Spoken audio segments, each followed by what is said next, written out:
Kamusta mga kaboxing? This is Boy Kalawang TV. So matapos nga po maganap kahapon ang unang virtual press conference nila John Riel Casimero at Saul Sanchez na ginanap sa bansang Japan. Nagpost nga po agad si former 3 Division World Champion John Riel Cuadro Alas Casimero sa kanyang mismong social media account na Cuadro Alas It's My Boy.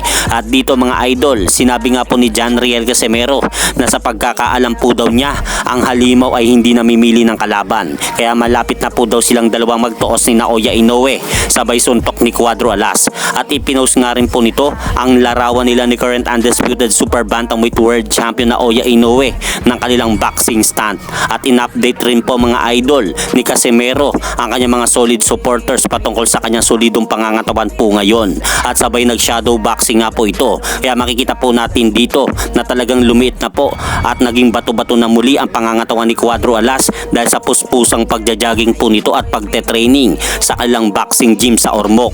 At mahigit isang buwan na lang po mga idol, makikita na naman po nating lumaban sa ibabaw ng lona ang binansagang angas ng Pinas. Sa kabilang balita naman po mga idol, may mga lumabas nga pong balita na nape-pressure nga po daw itong si Canelo Alvarez para sa darating nitong laban sa September 14 kontra kay Edgar Berlanga. Dahil kung matatandaan ninyo, nagkainitan nga po sila Canelo Alvarez at Edgar Berlanga sa unang press conference nila.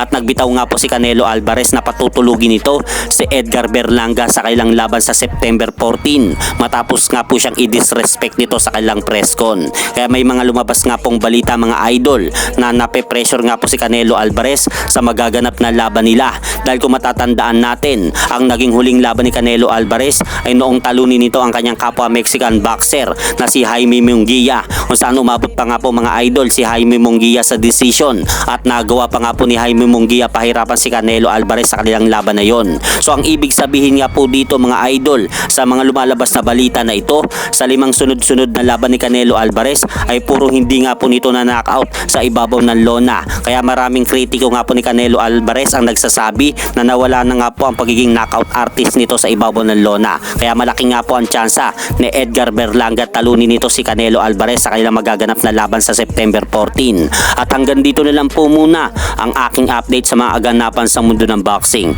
At syempre mga idol, huwag nyo rin pong kalimutan, pakisuportahan nyo naman po muna ang ating munting channel. Maraming salamat po.